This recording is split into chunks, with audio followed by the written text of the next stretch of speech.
लेकिन लंबे समय काम करने के बाद मुझे ये एहसास हुआ कि राष्ट्रीय जनता दल जो कहता है वो करता नहीं। अच्छा।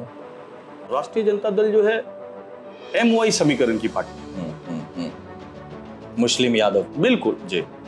AIMIM जो है वो भोटकटुआ पार्टी है और बीजेपी का बी टीम है। नहीं कर रहे थे, आपका छवि एक बाहुबली का था। I mean, आप एक बहुत ही रौबदार स्टूडेंट हुआ करते थे, आपके पीछे हजारों की भीड़ हुआ करती थी।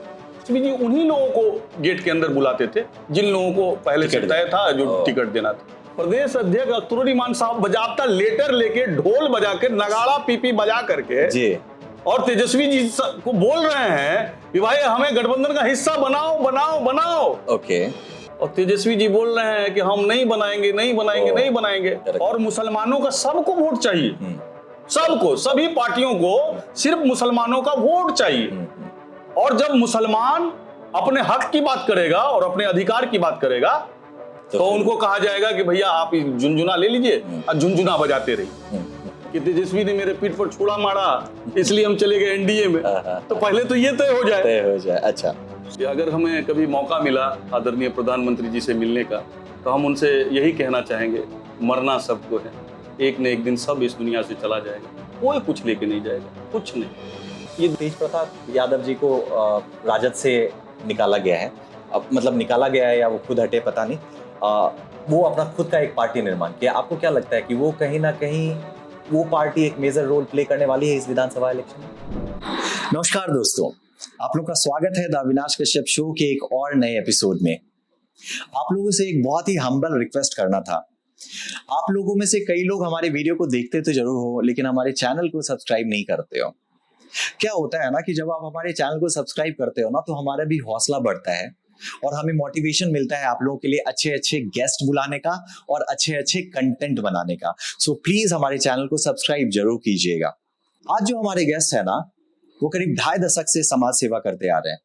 पहले वो राजद के साथ एसोसिएटेड थे, अब वो AIMIM के ध्वजवाहक हैं। मिस्टर मीर रिजवान आज हमारे गेस्ट हैं। So please welcome Mir Rizwan साहब विद मी टुडे। भैया थैंक यू सो मच, आप हमारे शो पे आए और हमें पता है कि आप काफी बिजी भी थे आज और फिर भी आप हमारे एक बार ही कहने पे आए। Thank you so much. आप कैसे हैं? बहुत धन्यवाद, मैं बहुत अच्छा हूँ अविनाश जी। जी आपका बहुत बहुत धन्यवाद। जी भैया, तो अब यूथ में आपका क्रेज ठीक ठाक है। जब हम बात कर रहे थे कि हम मीर रिजवान भैया को बुलाएंगे तो कैसा रहेगा, तो हम लोगों को सबसे पहला फीडबैक ये मिला कि वो बहुत ही ऑरेटरी उनका बहुत ही अच्छा है और बहुत ही अच्छा बात करेंगे चाहे जिस भी टॉपिक पे आप बात करो। तो सबसे पहले शुरू करते हैं, आप पहले RJD में थे, फिर वहां से आपका मूवमेंट AIMIM की तरफ कैसे हुआ? देखिए RJD से पहले भी जी अच्छा। मैं सामाजिक कार्यकर्ता के रूप में पिछले 22-23 वर्षों से काम कर रहा हूं। दिल्ली के जैसे मेट्रोपॉलिटन में हमने काम किया और अनेक नॉन गवर्नमेंट ऑर्गेनाइजेशन जो समाज सेवा का भी काम करता है जी उसमें जुड़ करके हमने अपना योगदान देने का काम किया। फिर जब मैं सहरसा आया तो सहरसा में हमने कोसी समाज सेवा संगठन का निर्माण किया। अच्छा जी, और कोसी समाज सेवा संगठन का निर्माण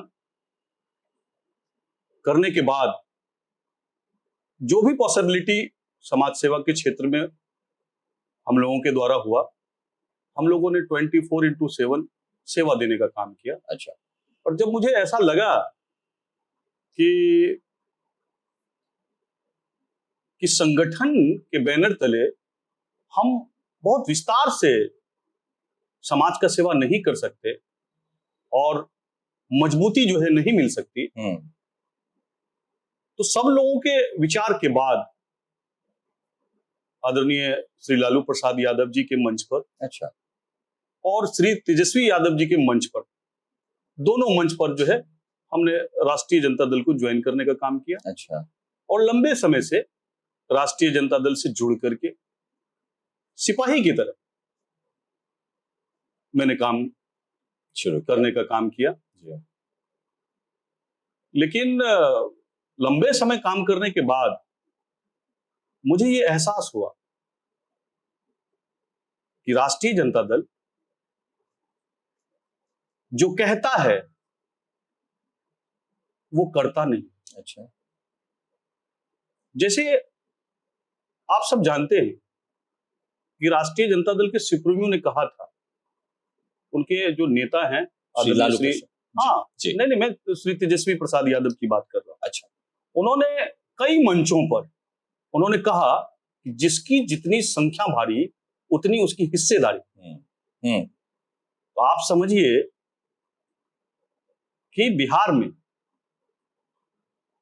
18 से 19% जो है मुसलमानों की संख्या है। ओके। और एक तरफ तो राष्ट्रीय जनता दल कहती है कि हम MOI समीकरण की पार्टी है, हालांकि वो A to Z की बात करते हैं, लेकिन एक्चुअल में अगर देखा जाए, वास्तविकता के आधार पर देखा जाए, तो राष्ट्रीय जनता दल जो है MOI समीकरण की पार्टी। मुस्लिम यादव। बिल्कुल जी।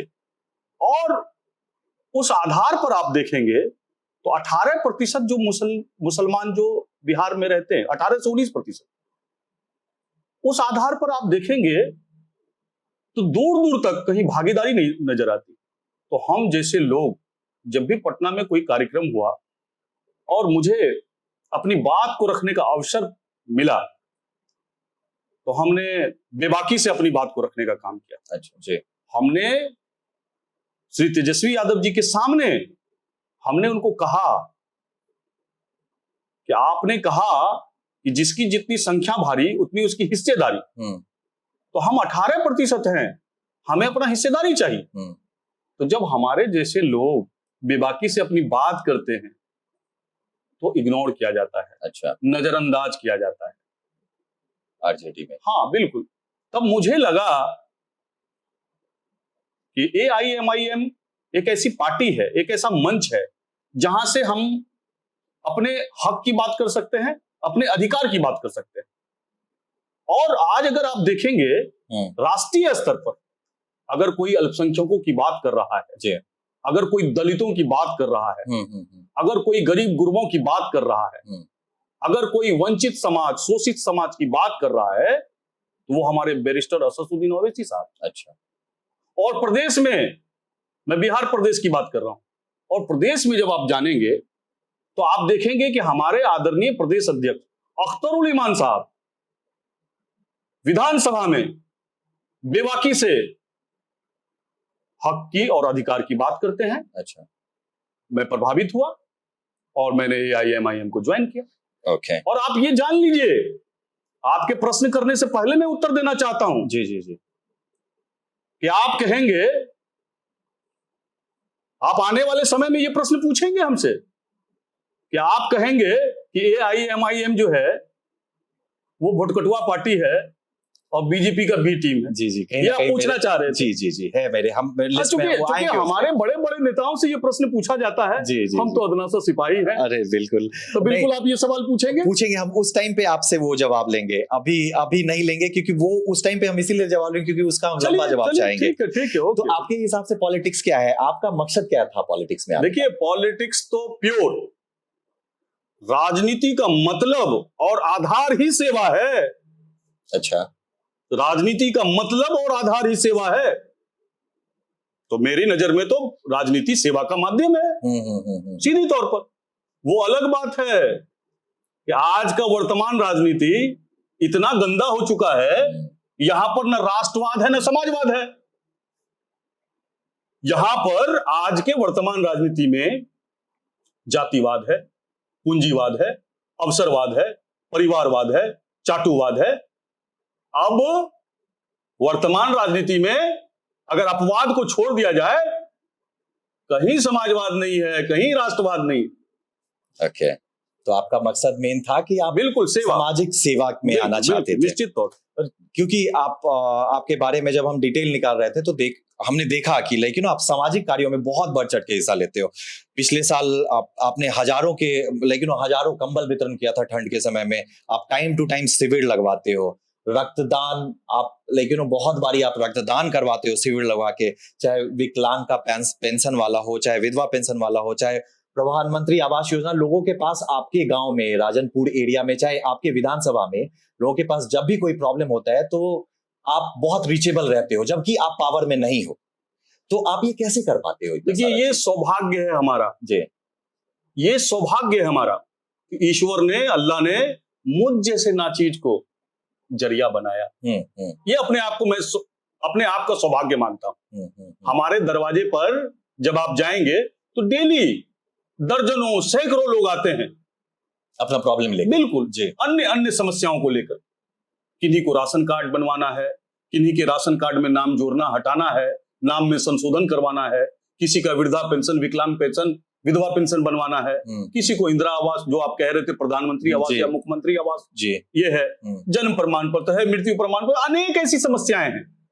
उनसे जुड़ी हुई समस्याओं से लोग हमसे जुड़ते हैं, आते हैं, और ईश्वर अल्लाह ने जितना भी संसाधन मुझे दिया है 24/7 मैं लोगों की सेवा के लिए तत्परता के साथ खड़ा रहता हूं, बेबाकी से बात करता हूं, हक की बात करता हूं, अधिकार की बात करता हूं, और साथ ही साथ जितना हो सकता है मैं उनका मदद करता हूं, उनके समस्याओं का समाधान निकालता हूं। आप कैसे कर लेते हैं आप? अच्छा, आपके थोड़ा ना हम पीछे चलते हैं आपके एजुकेशन डिटेल्स पे। आप पीएचडी हो, आप इनफैक्ट आप खुद ही बताओ कि आपके एजुकेशन डिटेल्स के बारे में आप बताइए कि आपने कहां से कैसे पढ़ाई की और आपका इधर कैसे आना हुआ, मतलब गांव लौट के। इसके बारे में थोड़ा डिटेल में बताइएगा प्लीज। देखिए, मनोहर स्कूल से मेरी पढ़ाई हुई, सहरसा। जी सहरसा। और फिर मैट्रिकुलेशन हमने किया। मैट्रिक के बाद इंटर में पापा कहे कि बेटा अब तुम पढ़ाई के लिए पटना जाओ। मेरे पापा तो बहुत अमीर आदमी नहीं थे, लेकिन फिर हिम्मत करके, जैसे आम पापा होते हैं वैसे हमारे भी पापा थे, हिम्मत करके उन्होंने पटना भेजने का काम थोड़ा बैकग्राउंड बताएंगे कि पापा क्या करते थे? मेरे पिताजी एक गवर्नमेंट ड्राइवर रहे। अच्छा जी, ओके। मेरी माता जी हाउसवाइफ। अच्छा। हम एक सामान्य परिवार से आते हैं। ओके। हम कोई राजा के और नवाब के परिवार से नहीं आते हैं, सामान्य परिवार से आते हैं। जो आपका सवाल था एजुकेशन से रिलेटेड, एजुकेशन, तो फिर उस पर वापस आते हैं। प्लीज। फिर पटना में मैंने मौलाना अबुल कलाम आजाद में हमने इंटर का एडमिशन लिया, लेकिन कुछ कारण ऐसा रहा कि फिर हमको वापस आना पड़ा, और फिर हमने एडमिशन फिर सहरसा कॉलेज में लिया इंटर में। ओके।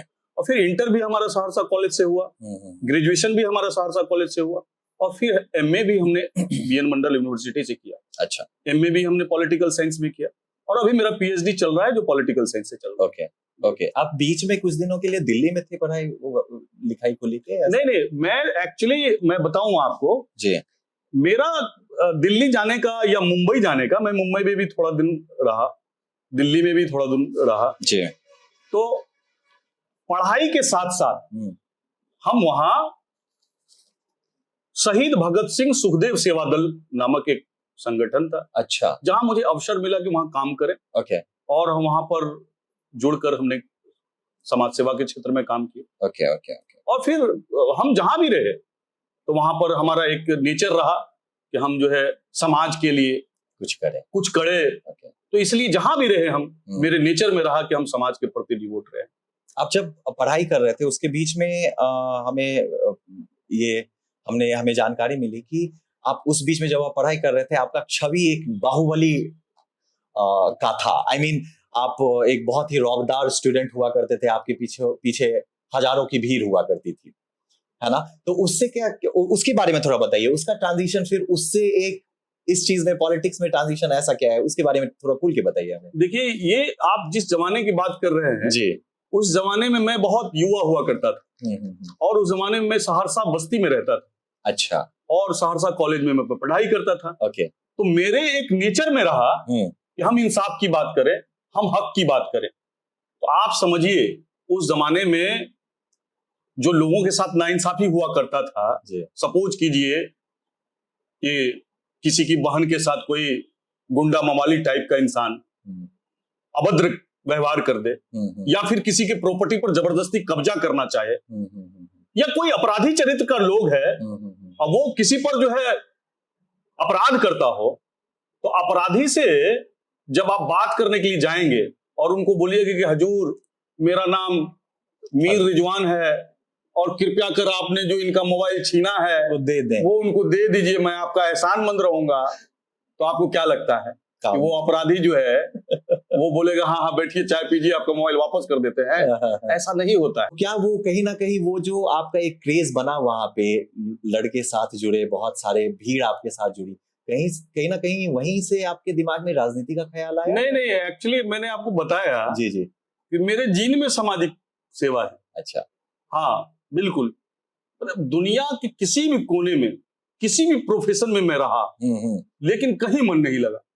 मुझे लोगों के मदद जो करने में जो मजा आता है, जो सेवा करने में मजा आता है, वो जब उस बूढ़ी माँ के आंखों में जब देखते हैं कि मेरे गुजरने के बाद उनके आंखों को जब नम होते हुए देखते हैं। मैं आपको एक वाक्य सुना देता हूँ, फिर आपको फीलिंग हो जाएगी। प्लीज। हॉस्पिटल में मैं गया था किसी का मदद करने के लिए।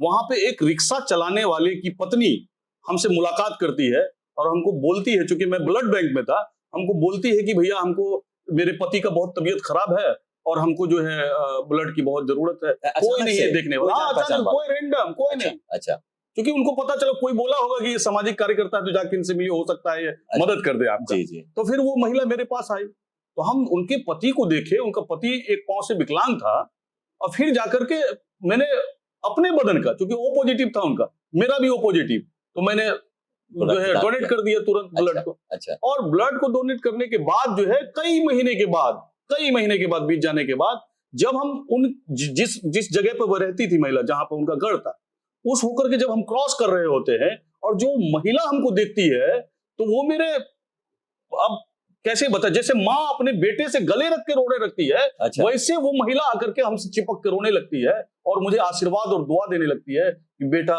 तुम ही थे बेटा जो मेरे मेरे पति का जान बचा।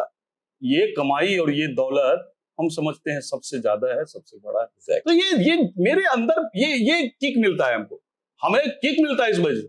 मुझे बहुत सारा पैसा हो जाए, बड़ी बड़ी गाड़ियां हो जाए, बड़े बड़े बिल्डिंग्स हो जाए, इस बात से मुझे किक नहीं मिलता। मुझे किक मिलता है कि जब मैं लोगों के सेवा के लिए तत्परता से खड़ा रहता हूं और जब लोगों के चेहरे पर मुस्कान देखता हूं तो मुझे लगता है कि इससे बड़ा दौलत कोई और नहीं हो सकता।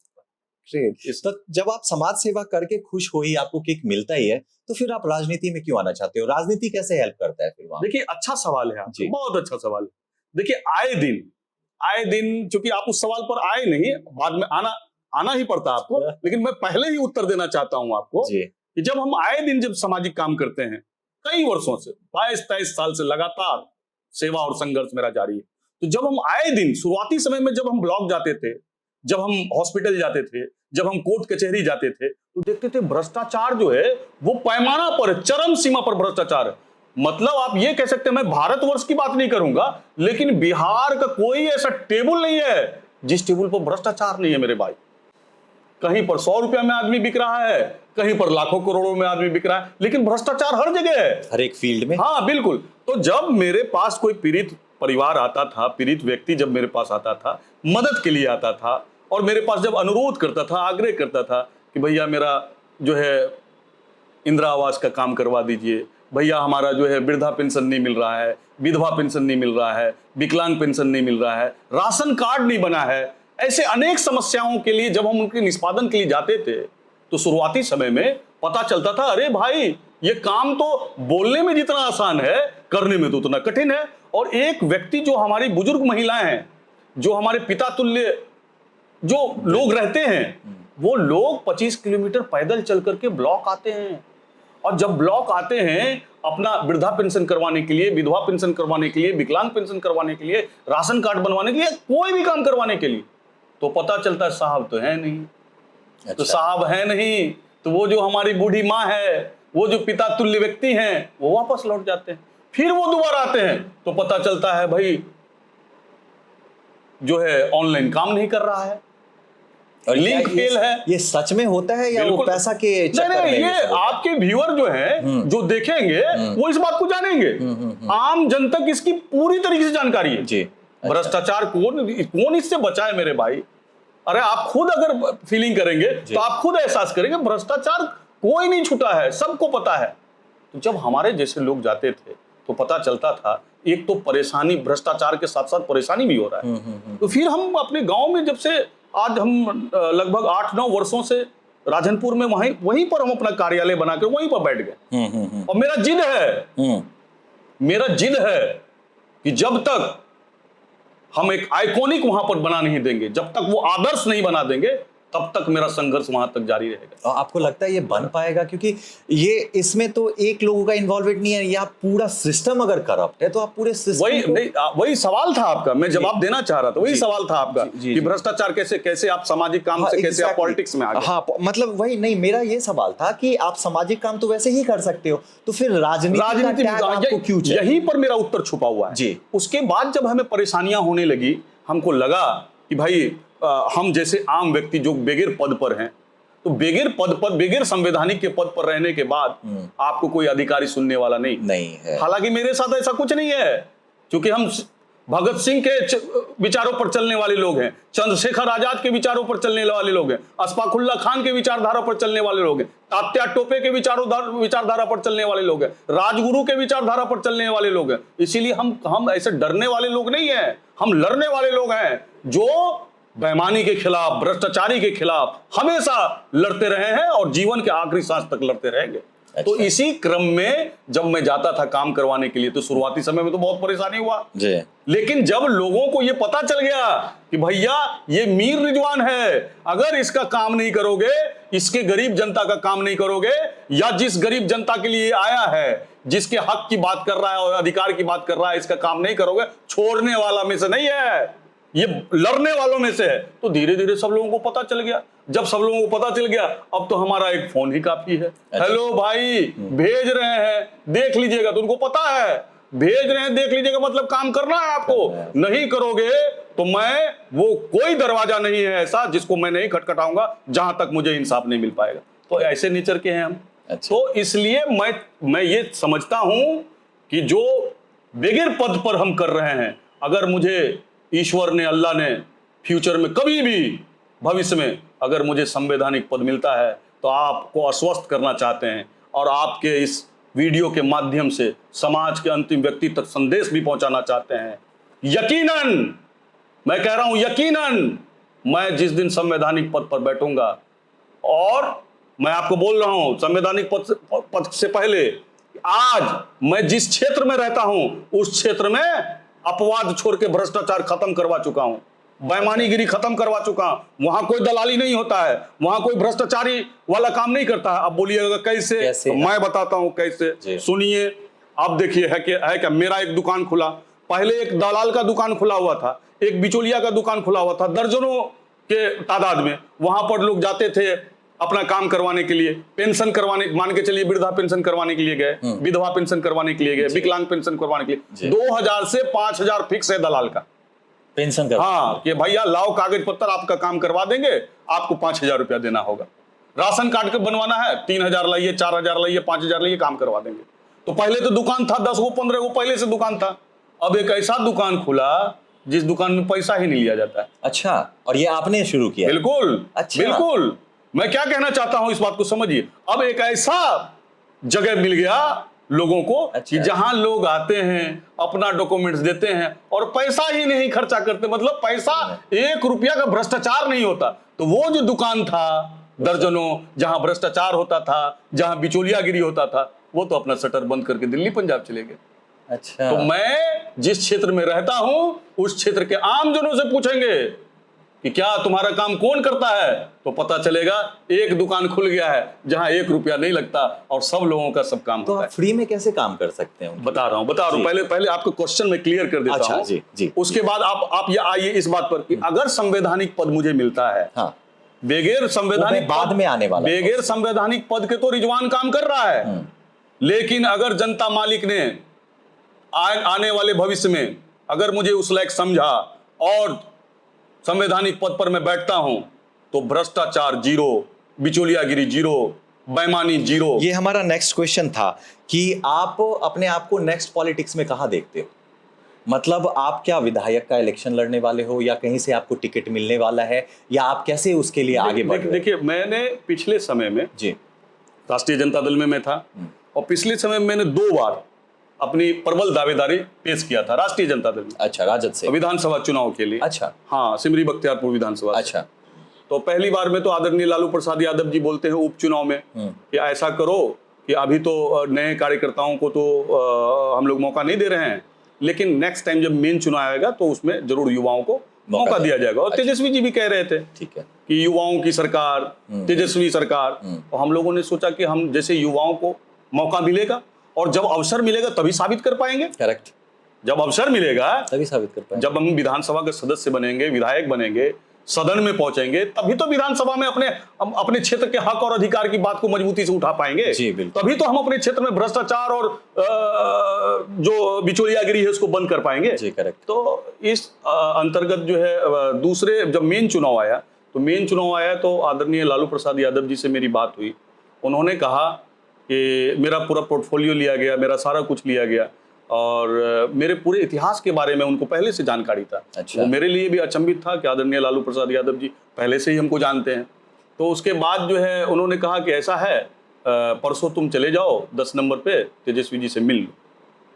तो जब हमको लगा कि आदरणीय लालू प्रसाद यादव जी ही कह दिए हैं तो मेरा टिकट फाइनल हो जाएगा, या फाइनल हो गया। फिर हम 10 नंबर पर पहुंचे पटना, जहाँ राबड़ी जी का आवास है। वहाँ पर पहुंचने के बाद लगातार हम प्रयासरत रहे कि तेजस्वी जी से मुलाकात कर लें। हालांकि जब चुनाव का समय नहीं था तो तेजस्वी जी से मुलाकात करना मेरे लिए बहुत बड़ा काम नहीं था। अच्छा। लेकिन उस टाइम में, जिस टाइम में टिकट का बंटवारा किया जा रहा था, उस टाइम में तेजस्वी जी उन्हीं लोगों को गेट के अंदर बुलाते थे जिन लोगों को पहले से तय था जो टिकट देना था। हम लोगों को नहीं बुलाया गया। तो 3-4 दिन के बाद देखते हैं कि यूसुफ सलाउद्दीन साहब जो है वो 10 नंबर गेट से बाहर आ रहे हैं। अच्छा। तो पहले तो वो लोजपा में थे, 3 दिन पहले लोजपा में थे, लेकिन 3 दिन के बाद जो है राष्ट्रीय जनता दल के दरवाजा से बाहर निकल रहे हैं। तो हम लोगों को आभास हो गया कि राजा से हम लोग थोड़ी मान के चलिए कंपेयर कर सकते हैं। कहाँ राजा और कहाँ हम लोग जो है समाज के अंतिम लोगों में जो भी कह लीजिए। तो हम लोग निश्चिंत हो गए कि भाई राजा से मेरा कोई कंपेयर ही नहीं, क्योंकि आज का जो वर्तमान राजनीति है जो पूंजीवाद के आधार पर है, और भी जो जैसा कि हमने पहले कहा है ना, तो ऐसे मापदंड पर हम जैसे लोग कहीं टिकते नहीं है। तो हम लोग निश्चिंत हो गए। फिर हमारा जो होटल पे कमरा था तो वहीं पर हम वापस लौट के आ गए और फिर ऐसे ही बातचीत चली। अच्छा, तो इस बारी AIM से क्या? देखिए, AIMIM में हमारे लिए विचार किया जा रहा है और AIMIM जो है मजबूती से पूरे बिहार में जो है विधानसभा चुनाव लड़ेगी। लेकिन निश्चित तौर पर ये डिसीजन जो है हमारे बड़े नेताओं का है। हमारे प्रदेश अध्यक्ष आदरणीय अख्तरुल इमान साहब इस पर डिसीजन लेंगे। हमारे राष्ट्रीय अध्यक्ष जो है बैरिस्टर असदुद्दीन ओवैसी साहब इस पर डिसीजन लेंगे। हम लोग तो एक छोटा सा अदना सा कार्यकर्ता है, तो हम लोग इस पर डिसीजन मेकर में तो है नहीं, लेकिन फिर भी हम, चूंकि सवाल है आपका तो मैं आपको कह दूं, क्योंकि बेबाकी से कहना जानता हूं। जी। और यही कारण रहा है मेरा राजनीति में पीछे रहने का। तो निश्चित तौर पर मुझे जैसा लगता है कि AIMIM जो है वहाँ अपना उम्मीदवार खड़ा कराएगी, जहाँ से हम लोगों की जीतने की संभावना रहेगी। लेकिन गठबंधन पे रहेंगे तो क्या फिर गठबंधन में रहेंगे तो फिर वो देंगे टिकट, या क्योंकि एक ही वहाँ पे तो गठबंधन का भी टिकट होगा। जैसे आपका जो एरिया है वो सिमरी बख्तियारपुर, वहाँ पे वो जो अभी जो आपने नाम बताया सलाउद्दीन साहब का, वो उनको टिकट मिलेगा। तो क्या फिर अगर गठबंधन में है? देखिए, पहले तो आप ये तय कीजिए ना। आपने कहा गठबंधन। अरे भाई, गठबंधन का हिस्सा बनने के लिए तो हमारे माननीय प्रदेश अध्यक्ष अख्तरुल इमान साहब बजाबता लेटर लेके, ढोल बजा के, नगाड़ा पीपी बजा करके जी, और तेजस्वी जी को बोल रहे हैं कि भाई हमें गठबंधन का हिस्सा बनाओ। ओके। और तेजस्वी जी बोल रहे हैं कि हम नहीं बनाएंगे। अब आप पूछिए, अब फिर आप सवाल कीजिएगा कि क्या कारण है भैया। पूछेगा ना क्या कारण है, गठबंधन में शामिल क्यों नहीं कर रहा है। सुनिए,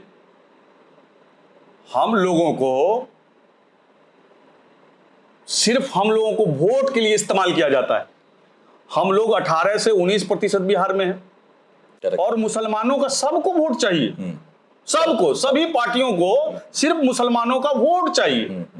और जब मुसलमान अपने हक की बात करेगा और अपने अधिकार की बात करेगा तो उनको कहा जाएगा कि भैया आप झुनझुना ले लीजिए और झुनझुना बजाते रहिए। तो अब ऐसा नहीं चलने वाला है। अब बिहार का मुसलमान, अब देश का मुसलमान जाग रहा है और वो अपने हक की बात कर रहा है, अपने अधिकार की बात कर रहा है। अब मुसलमान सिर्फ झोला उठाने के लिए नहीं है, सिर्फ दरी बिछाने के लिए नहीं है, बल्कि बराबरी का अधिकार चाहिए। हम 18%, आप समझिए एक बात कि आप जो 2% वाले जो मुकेश सहनी हैं, 2% वाले मुकेश सहनी, वो कहते हैं कि मैं उप मुख्यमंत्री बनूंगा। क्लेम तो करते हैं ना, क्लेम करते। और हम 18% वाले को बोला जा रहा है झुंझुना पकड़ो, यही है ना जी। तो यही स्थिति है कि सब लोगों को हमारा वोट चाहिए। लेकिन गठबंधन की जहां बात करेंगे तो आप जीतन राम मांझी को गठबंधन का हिस्सा बना लेंगे। वो एनडीए से आते हैं, बीजेपी से आते हैं, तो उनको महागठबंधन का हिस्सा बना लीजिएगा। आप उपेंद्र कुशवाहा को, जो बीजेपी से आते हैं, एनडीए से आते हैं, उनको महागठबंधन का हिस्सा बना लीजिएगा। चिराग पासवान जी को आप बना सकते हैं। आप जो है मुकेश सहनी जी, जो पहले बीजेपी में थे, फिर महागठबंधन में आए, फिर बीजेपी में गए, फिर महागठबंधन में आए, फिर बीजेपी में गए, फिर महागठबंधन में आ गए।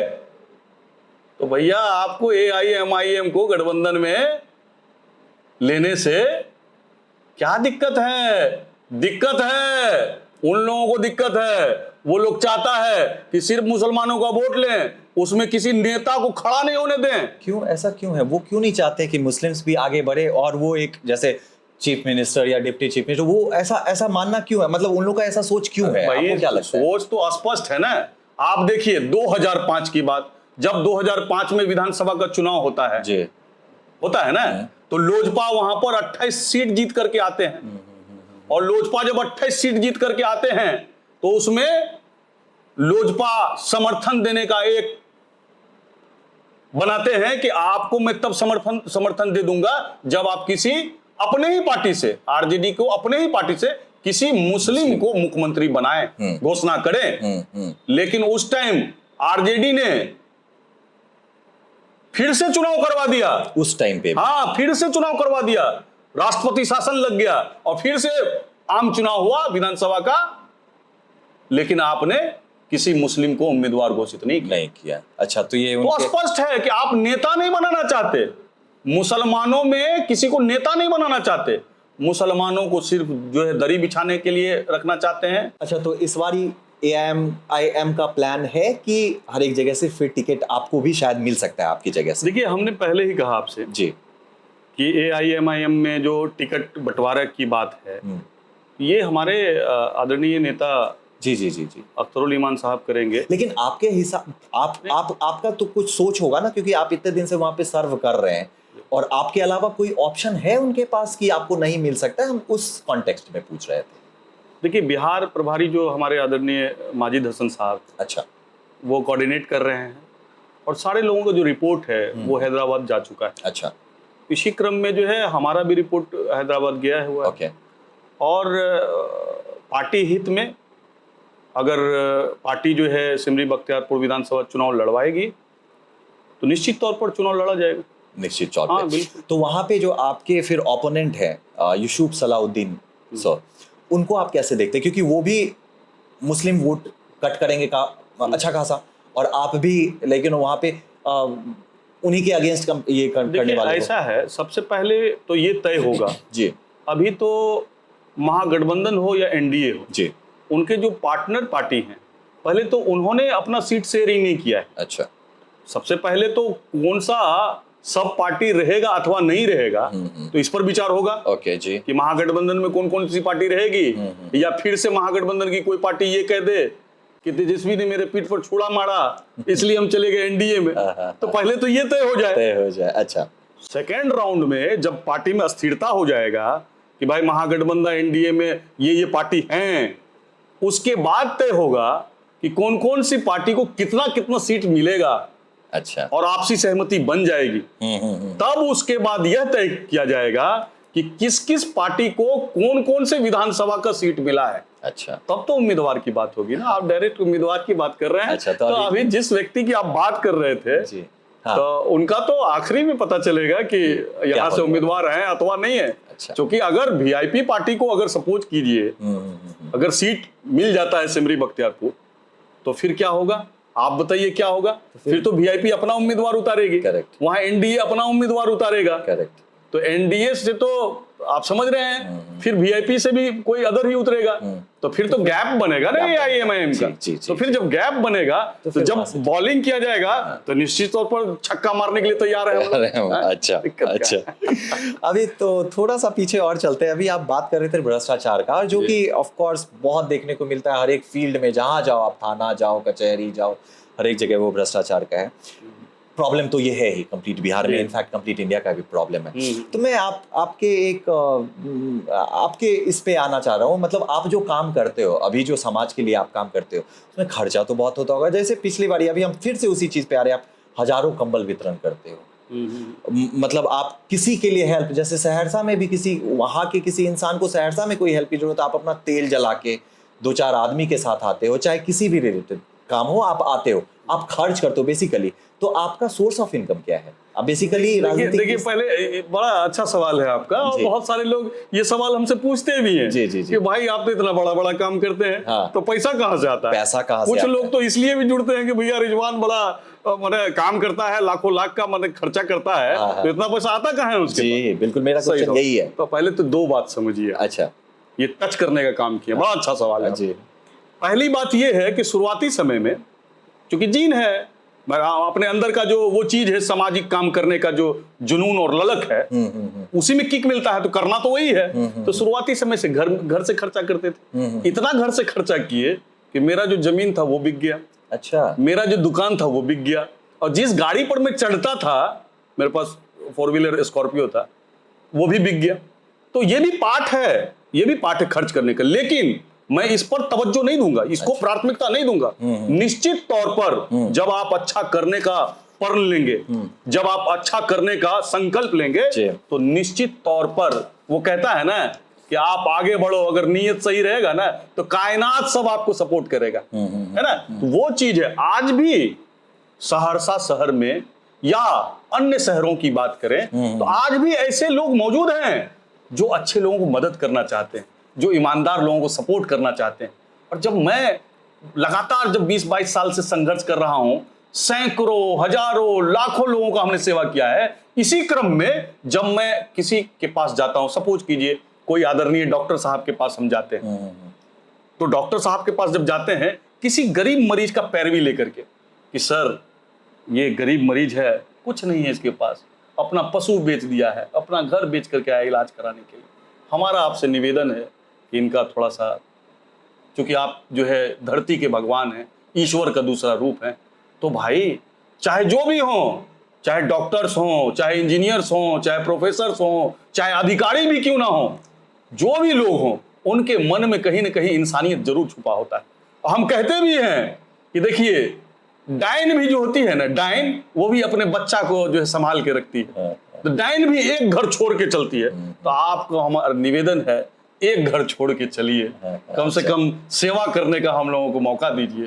तो ऐसे लोग मौजूद हैं आज भी पृथ्वी पर जो ईमानदार लोगों को मदद करते हैं, ईमानदार लोगों को सपोर्ट करते हैं।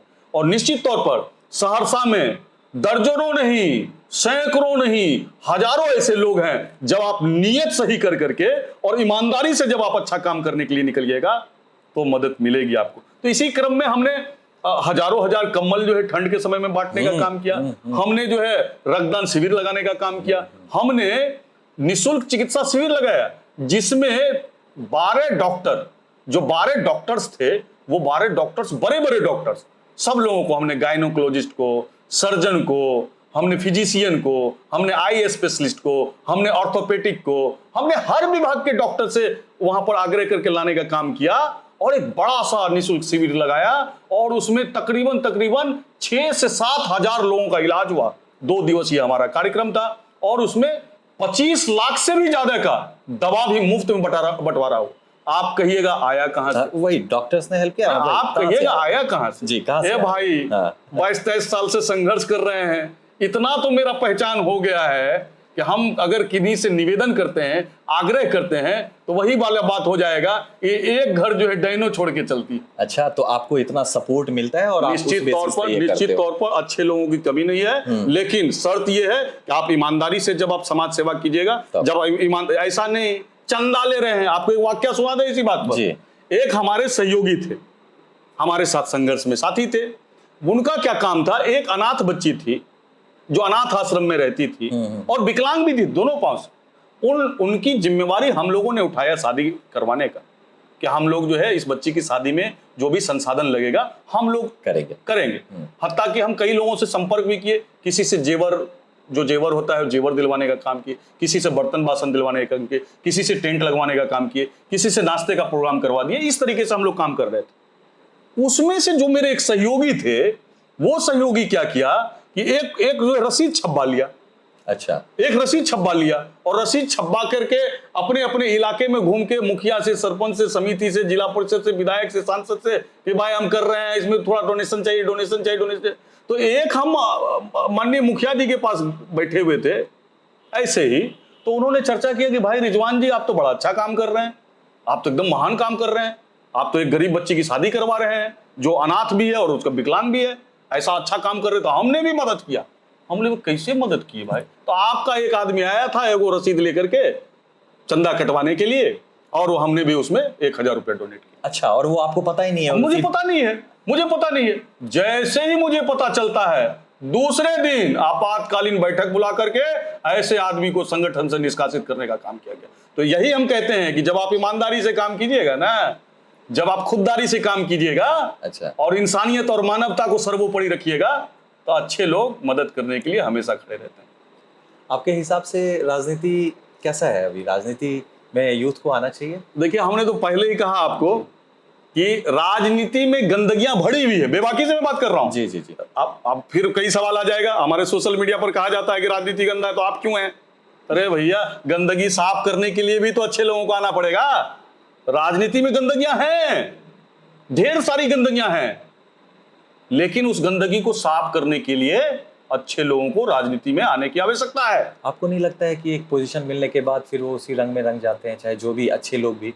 आप एग्जाम्पल उठा के देख लीजिए ना, आप अरविंद केजरीवाल को देख लीजिए, कितना सही वो राजनीति शुरू किए थे, यूथ का पूरा सपोर्ट था। हमारे जैसे यूथ, जब वो दिल्ली के प्राइम मिनिस्टर बने थे तो हमें लगा था कि वाह यार, हमें ऐसा ही चीफ मिनिस्टर चाहिए बिहार के लिए। लेकिन जब आया रिजल्ट 10 साल बाद, दो टर्म बने वो, उसके बाद देख रहे हैं कि बहुत सारा भ्रष्टाचार हो रखा है और फिर वो जेल का। देखिए, राजनीति में आरोप और प्रत्यारोप जी, ये लगता रहता है। अच्छा, गलत सही ये सब चीज मतलब लगता रहता है, वो तो जांच का विषय है।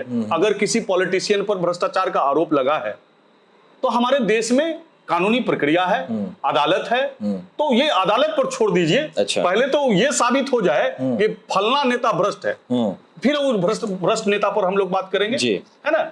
लेकिन आपने कहा कि राजनीति में गंदगियां हैं जी, बहुत ज्यादा। तो गंदगियां हैं तो साफ करने के लिए अच्छे लोगों को राजनीति में आना पड़ेगा।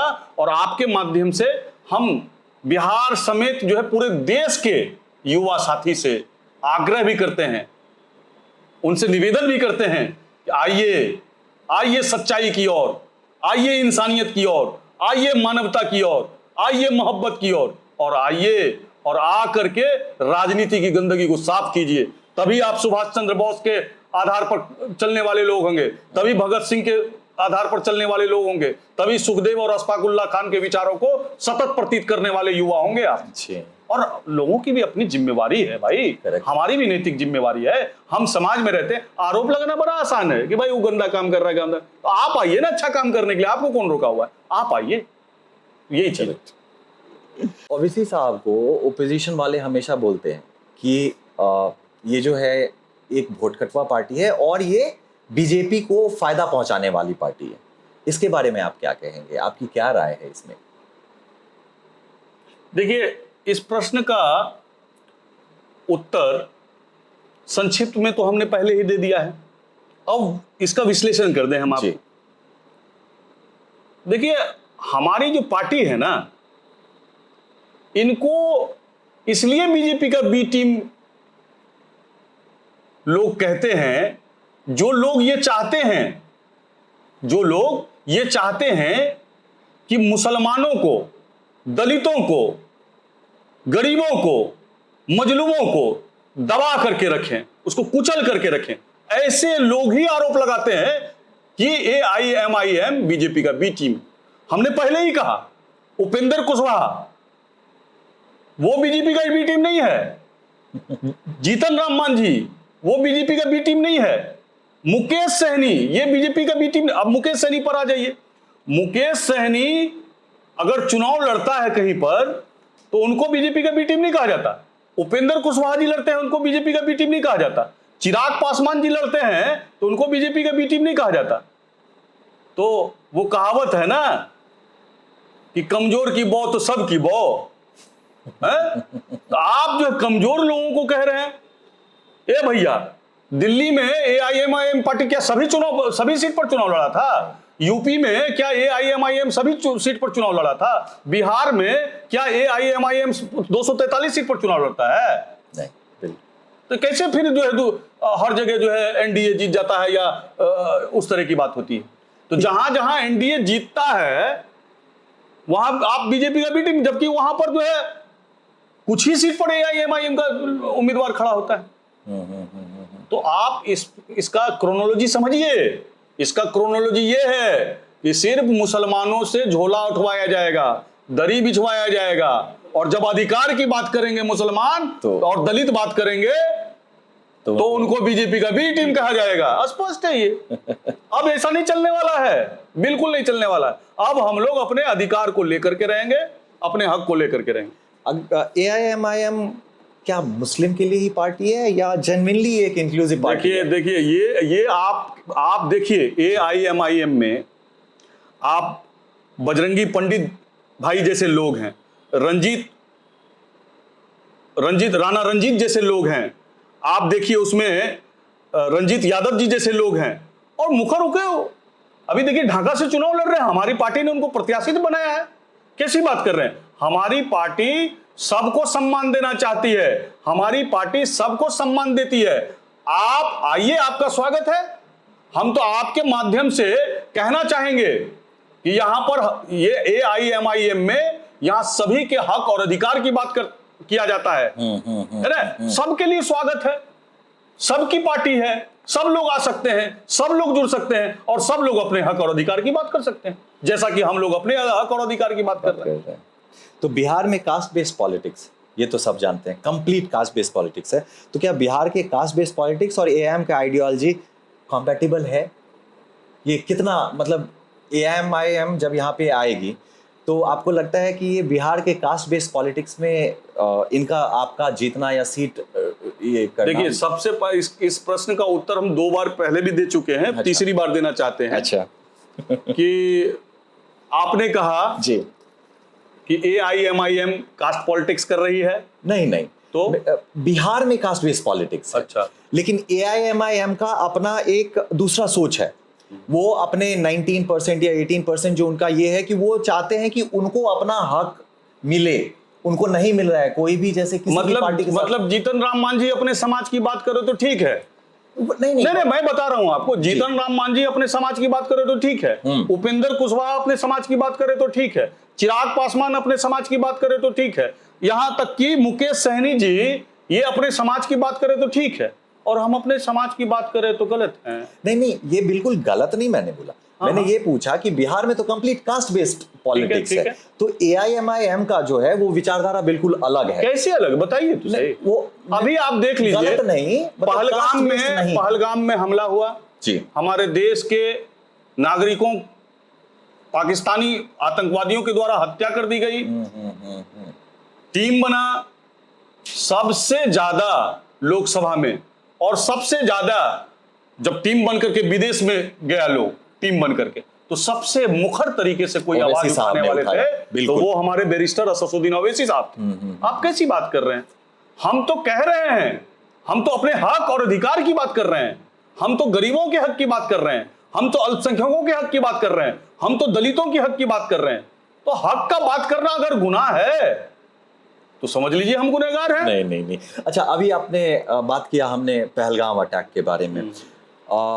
अभी जो इंडिया पाकिस्तान का मैच हुआ है, कम अराउंड 90% लोगों ने उसको नहीं देखा, क्योंकि ये बिल्कुल ही अच्छा, हमारे अगर मेरे नज़र से देखे तो ये बिल्कुल ही अच्छी बात नहीं है कि कल के डेट में वो आपके घर घुस के मारे थे। फिर ठीक है, आपने जो भी रिवेंज लिया, आपने जो कुछ भी किया, वो कल के डेट में आपके घर घुस के मारे थे और आज उनको फिर आप इनवाइट करके उनके साथ गेम खेल रहे हो, आप इसको कैसे देखते हो? आपकी नजर में क्या है? देखिए, हमारे राष्ट्रीय अध्यक्ष जी बैरिस्टर असदुद्दीन ओवैसी साहब ने इस विषय पर अपना बेबाकी से बयान दिया हुआ है। अच्छा, उन्होंने कहा कि जिस देश के लोग जो हैं हम पर बम गिराते हैं, जिस देश के लोग जो हैं हमारे लोगों को नफरत की निगाह से देखते हैं, जिस देश के लोग जो हैं हम पर बुरी नजर से देखते हैं, उस देश के लोगों को हम लोग जो है क्रिकेट के लिए आमंत्रित करते हैं। एग्जैक्टली। बिल्कुल विरोध होना चाहिए। लेकिन क्या कारण हो सकता है? ये सवाल तो आप आदरणीय प्रधानमंत्री नरेंद्र मोदी जी से पूछिए। मौका मिलेगा तो जरूर पूछिएगा। जी, जरूर पूछिएगा आदरणीय प्रधानमंत्री नरेंद्र मोदी जी से कि जिस देश के आतंकवादी हमारे देश पर हमला करते हैं और हमारे देश के वीर नागरिकों की बर्बरतापूर्ण जो हत्या कर देते हैं, उस देश से आप ये संबंध रखिएगा कि उससे cricket cricket cricket cricket cricket cricket करिएगा। वही आप देख लीजिए, ये सतत प्रतीत होता है कि मुद्दों की बात पर केंद्र की जो सरकार है, जो बीजेपी की सरकार है, ये मुद्दों पर राजनीति नहीं करता। ये बेरोजगारी के मुद्दे पर राजनीति नहीं करता, ये किसानों के मुद्दे पर राजनीति नहीं करता, ये जो है सड़क पे, स्वास्थ्य पे, शिक्षा के मुद्दे पर राजनीति नहीं करता, बल्कि इनके जो राजनीति करने का आधार है वो नफरत के बुनियाद पर है। मंदिर को, मस्जिद को लड़ा करके वोट का ध्रुवीकरण करते हैं। आप देखिए, हिंदू भाई को मुसलमान भाई को लड़ा करके ये लोग वोट का ध्रुवीकरण करते हैं और ध्रुवीकरण कर करके नफरत का माहौल पैदा कर करके और किसी तरीके से ये लोग सत्ता पर रहना चाहते हैं। ये है इनका विचारधारा। कहीं ना कहीं आपने एक बुक भी लिखा है ना सर, मैं और मेरा जीवन, उसके पीछे का कहानी क्या है? उसमें भी कहीं ना कहीं, अच्छा जी प्लीज आप पहले प्रश्न पूछिए। जी नहीं, आप मैं और मेरा जीवन जो आपने बुक लिखा है, इसके पीछे का कहानी बताइए, क्योंकि उसमें भी कहीं ना कहीं आपने ये इन सब चीजों का जिक्र किया है अच्छे से। लगभग हम समझते हैं कि 1 साल से ज्यादा मेरा जेल का जीवन रहा। क्यों गए थे जेल? देखिए, जब आप संघर्ष करते हैं ना, जब आप आपको क्या लगता है, आप जब हक का लड़ाई लड़िएगा, आप जब अधिकार का लड़ाई लड़िएगा, जब जिस पर शोषण होगा, और जब आप आवाज बुलंद कीजिएगा, आप जब भगत सिंह के स्वरूप में रहिएगा, आप जब चंद्रशेखर आजाद के स्वरूप में रहिएगा, जब अशफाक उल्लाह खान के स्वरूप में रहिएगा, तो आपको क्या लगता है? रास्ता बड़ा आसान है? बड़ा कठिन रास्ता है। आप पर झूठा मुकदमा किया जाएगा, आपको तरह तरह के मुकदमा में फंसाया जाएगा, आपके हत्या की साजिश की जाएगी, इवन कि आपका हत्या भी करवाया जाएगा। तो ऐसे अगर इस तरीके से आप अगर अपने आप को कॉन्सेप्ट क्लियर कर लेते हैं और आप ये क्लियर कर लेते हैं, अपना विजन क्लियर कर लेते हैं कि हाँ कोई दिक्कत नहीं है, हमारी हत्या भी हो जाएगी, हमें झूठा मुकदमा में भी फंसा दिया जाएगा, फिर भी हम अपने संघर्ष को स्टॉप नहीं करेंगे, बल्कि लगातार संघर्ष करते रहेंगे, निरंतर मेरा प्रयास जो है जारी रहेगा। इसी क्रम में, हमारे संघर्ष के क्रम में, जब मैं लोगों के हक की बात कर रहा था, अधिकार की बात कर रहा था, लोगों ने हमें झूठा मुकदमा में आरोपित किया, फिर हम जेल गए। श्री आनंद मोहन जी के द्वारा कैद में आजाद कलम एक बुक जो है जेल में रहकर उन्होंने लिखा था। अच्छा। उन्होंने मुझे भेंट किया कि रिजवान ये लो पढ़ो इसको। तो फिर हम जो है 3-4 दिन तक उसको बड़ा गहन तरीके से पढ़े, और पढ़ने के बाद जो है मुझे उनसे प्रेरणा मिला कि जेल में जो है अपने समय को बर्बाद ना करते हुए क्यों ना एक किताब लिखा जाए, उनसे प्रेरणा लेकर। अच्छा। और फिर उनसे प्रेरणा लेकर के हमने एक किताब लिखा, हालांकि वो प्रकाशित नहीं हुआ क्योंकि अच्छा। संसाधनों की कमी है। अच्छा। मैं तो श्री आनंद मोहन जी बड़े लोग हैं, बड़े कद के लोग हैं, हम लोग तो सामान्य लोग हैं, तो प्रकाशित नहीं हुआ, लेकिन हमने एक किताब बनाया जिनका नाम हमने रखा मैं और मेरा जीवन। अच्छा। तो मैं और मेरा जीवन हमने किताब लिखा, और उस किताब लिखने में लगभग हमको 15 दिन का समय लगा। अच्छा। और उसके बाद उसमें जो शीर्षक था, एक शीर्षक था माँ की ममता, एक शीर्षक था वाह रे दुनिया। तो ऐसे कई शीर्षकों को हमने लिखने का काम किया, और फिर हमने जो है श्री आनंद मोहन जी को जो है उनको भी भेंट किया। अच्छा। वो हमारी बहुत प्रशंसा किए। अच्छा। कि आपके अंदर बहुत प्रतिभा है। उनके प्रशंसा से हम अपने आप को ऊर्जान्वित महसूस किए। अच्छा। और उनसे ऊर्जा मिला, और लगातार हम जो है कुछ न कुछ लिखते रहते हैं। अगर आगे मौका मिला तो उसको प्रकाशित करवाओगे आप? देखिए, निश्चित तौर पर जी, हम जैसे लोगों को अगर अवसर मिलेगा जी, तो निश्चित तौर पर प्रकाशित किया जाए। आपने सब कुछ बता दिया सर।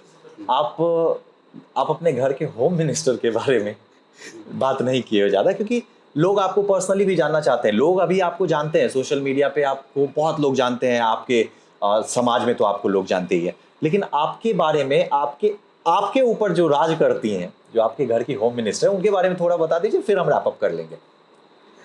देखिए, जब मैं शादीशुदा नहीं था, अच्छा। जब मैं अनमैरिड था, तब हमारे अंदर बहुत ऊर्जा था, लेकिन अनुभव की कमी थी। ये मेरा सौभाग्य है कि पत्नी के रूप में एक समझदार महिला मेरे जीवन में आई, और उनके आने के बाद जो हमारा जो मैच्योरिटी का जो लेवल है, वो लेवल बढ़ा, और अब मैं समझता हूं कि जो भी थोड़ा बहुत समझदारी हमारे अंदर आया है, उसमें माता पिता के बाद, क्योंकि माता पिता तो हमारे लिए ईश्वर का रूप है, माता पिता के बाद अगर सबसे ज्यादा अगर कोई हमें प्रोत्साहित करने का काम किया, अगर हमें शाबाशी देने का काम किया, और हमारे अंदर जो ऊर्जा जो बढ़ाने का काम किया, उसमें मेरी पत्नी है। अच्छा। और मैं उनको आपके वीडियो के माध्यम से उनको मैं धन्यवाद देना चाहता हूं, उनका आभार भी प्रकट करना चाहता हूं कि मेरे जीवन संगिनी के रूप में, हमसफर के रूप में मेरी पत्नी जब से आई है, तब से मेरे अंदर जो संयमता है, जो मैच्योरिटी का लेवल है, वो काफ़ी बढ़ा है। तो सर, अब हम नेक्स्ट अपने इसमें सेक्शन में मूव करेंगे। रैपिड फायर राउंड है, आपको इसका एक बारी सोच के फटाक से जवाब दे देना है। जैसे आपके फेवरेट लीडर कौन है ओवैसी साहब के अलावा? ओवैसी साहब के अलावा जी फेवरेट लीडर कौन है? जी, मेरे वो सब लीडर फेवरेट हैं जो हक की बात करते हैं, जो अधिकार की बात करते हैं। सर एक नहीं, मैं कह रहा हूं ना, एक कैसे हो सकते हैं? मेरे वो सभी लीडर फेवरेट हैं जो जमीनी स्तर से जुड़ करके हक की बात करेंगे, जो अधिकार की बात करेंगे, वो सब लीडर हमारे फेवरेट। नितिन गडकरी कैसे लगते हैं आपको? बिल्कुल बेबाक हैं, बहुत ही अच्छे, बिल्कुल बेबाक, उनके चाहने वाले लोग हैं, हर पार्टी में उनको सम्मान देने वाले लोग, और उनके जो मंत्रालय के द्वारा जो काम किया गया है वो सराहनीय है, बहुत सराहनीय है। बिल्कुल। और राहुल गांधी और ओवैसी साहब में अच्छे लीडर कौन है? देखिए, अब सवाल ये उठता है कि राहुल गांधी और ओवैसी साहब में आपने कहा दोनों अच्छे लीडर कौन है? देखिए, ओवैसी साहब जब हक की बात करते हैं, जब अधिकार की बात करते हैं, तो हम समझते हैं कि उनको राहुल गांधी जी को भी सपोर्ट करना चाहिए, और हम समझते हैं कि दोनों व्यक्ति जब एक मंच पर आ जाएंगे, दोनों व्यक्ति जब आपस में मिल जाएंगे, तो निश्चित तौर पर जो है अच्छा होगा। मोदी जी में और राहुल जी में अच्छे लीडर कौन है आपके हिसाब से? राहुल जी। राहुल जी। आपको वन वर्ड यूज करना है। अब जो मैं जैसे एक वर्ड में अगर आपको नीतीश कुमार को डिफाइन करना हो, एक वर्ड या एक सेंटेंस में, आप कैसे करेंगे? देखिए, नीतीश जी के हमेशा प्रशंसक रहा हूं मैं। अच्छा। हाँ, नीतीश कुमार जी एक बेहतर मुख्यमंत्री थे, क्योंकि नीतीश कुमार जी एज ए मुख्यमंत्री के रूप में जब भी उन काम करने का मौका मिला तो उन्होंने काम किया, और निश्चित तौर पर जो पहले बिहार था, उस बिहार को जो विकसित बिहार के रूप में जो अग्रसर करने का काम किया गया, उसमें नीतीश कुमार जी ने अपना अहम योगदान दिया। वो अलग बात है कि नीतीश कुमार जी जब जब बीजेपी के गठबंधन में आए तो कठपुतली की तरह काम हुआ। हालांकि हाल फिलहाल में, पहले नहीं, पहले क्योंकि उनका सेहत भी अच्छा था, आजकल उम्र भी नीतीश जी का हो गया है, इस वजह से उम्र दराज भी हो गए हैं, तो अब तो हमको लगता है कि बीजेपी उनको कठपुतली के रूप में यूज करती है। हालांकि नीतीश कुमार जी के बारे में हम अच्छा ख्याल रखते हैं, उन्होंने जो काम किया है बिहार के लिए वो प्रशंसनीय है। हाँ, लेकिन इनको इस तरीके से भी डिफाइन कर सकते हैं कि रफ्तार, काम जो है ना, विकास का जो मापदंड है, उस मापदंड में कहीं ना कहीं और अच्छा हो सकता था। आपको अगर एक लाइन में या एक सेंटेंस में नरेंद्र मोदी को डिफाइन करना, तो आप कैसे करेंगे? देखिए, हम तो यही कहेंगे कि अगर हमें कभी मौका मिला आदरणीय प्रधानमंत्री जी से मिलने का, तो हम उनसे यही कहना चाहेंगे, मरना सबको है, एक न एक दिन सब इस दुनिया से चला जाएगा, कोई कुछ लेके नहीं जाएगा, कुछ नहीं, ये दुनिया बस ऐसे ही रह जाएगी। आइए इंसानियत की ओर, आइए मोहब्बत की ओर, आइए भाईचारगी की ओर, आइए एक स्वस्थ, एक स्वच्छ और एक जो है विकसित बिहार का निर्माण, विकसित भारत का निर्माण कर। हम सब साथ हैं, हम बिल्कुल साथ हैं, हम आदरणीय प्रधानमंत्री जी के साथ हैं।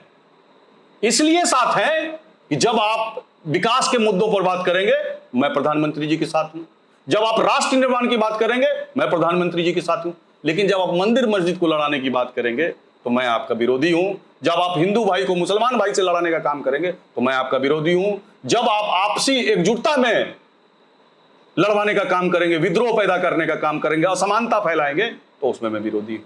तो इसलिए मैं ये कहना चाहता हूं कि आदरणीय प्रधानमंत्री जी, आइए राष्ट्र का निर्माण करें, नफरत का निर्माण नहीं करें। एक वर्ड में या एक सेंटेंस में आपको तेजस्वी यादव को एक्सप्लेन करना पड़े। देखिए, तेजस्वी यादव जी युवा हैं और हम समझते हैं कि व्यक्तिगत तौर पर, चूंकि तेजस्वी यादव जी से मेरी कई बार मुलाकात है, व्यक्तिगत तौर पर तेजस्वी जी बुरे लोग नहीं हैं, लेकिन उनके आसपास जो लोग हैं जो उनको सलाह देते हैं, जो उनको मशवरा देते हैं, हम समझते हैं ऐसे लोगों से अगर वो बच जाएं तो बेहतर कर सकते हैं। तो बचना चाहिए ऐसे लोगों से। क्योंकि देखिए, राजा को जो है ना, राजा को आंख नहीं होता, कान होता है। तो कान में जो फुसुर फुसुर फुसुर फुसुर किया जाता है ना, तो राजा फिर उसी इशारे पर चलता है। तो आप अपने सलाहकार को ऐसा सलाहकार रखिए जो सबको साथ लेकर चले, बिहार के विकास के लिए सोचे। ठीक है। और एक लास्ट जवाब हम आपसे ले लेंगे कि अभी जो तेज प्रताप यादव जी को राजद से निकाला गया है, मतलब निकाला गया है या वो खुद हटे पता नहीं, वो अपना खुद का एक पार्टी निर्माण किया। आपको क्या लगता है कि वो कहीं ना कहीं वो पार्टी एक मेजर रोल प्ले करने वाली है इस विधानसभा इलेक्शन में? देखिए, राजनीति जो है वो एक दिन की बात नहीं है। राजनीति बहुत ही परिपक्व विषय है, इसमें गंभीरता है, इसमें अनमेच्योरिटी नहीं है। तो तेज प्रताप जी दिल के साफ इंसान लगते हैं मुझे, क्योंकि जो भी आता है मन में वो तुरंत कैमरा पर बोल देते हैं। तो मन के साफ, हमारी मुलाकात 2-3 बार हुई है, मन के साफ लोग हैं। लेकिन हम समझते हैं परिवार से उनका नहीं बन रहा है। तो इस सवाल का जवाब जो है तेज प्रताप जी अच्छा दे देंगे। अच्छा, हम समझते हैं ये चीजें। ठीक है, thank you so much sir, आपने हमें इतना टाइम दिया। और हम ये ऊपर वाले से दुआ करेंगे कि आप ऐसे ही आगे बढ़ते रहिए, हमारे बड़े भाई के रूप में हमारे समाज में एक कार्यकर्ता। अविनाश जी, आप हमारे छोटे भाई हैं जी, छोटे भाई तुल्य है। बिल्कुल। और आपका ये ब्रॉडकास्ट जो है आने वाले निकट भविष्य में देश स्तर तक बने, बस ये मेरी हार्दिक शुभकामना है। धन्यवाद। मैं आपको अग्रिम बधाई देता हूँ। Thank you so much. बहुत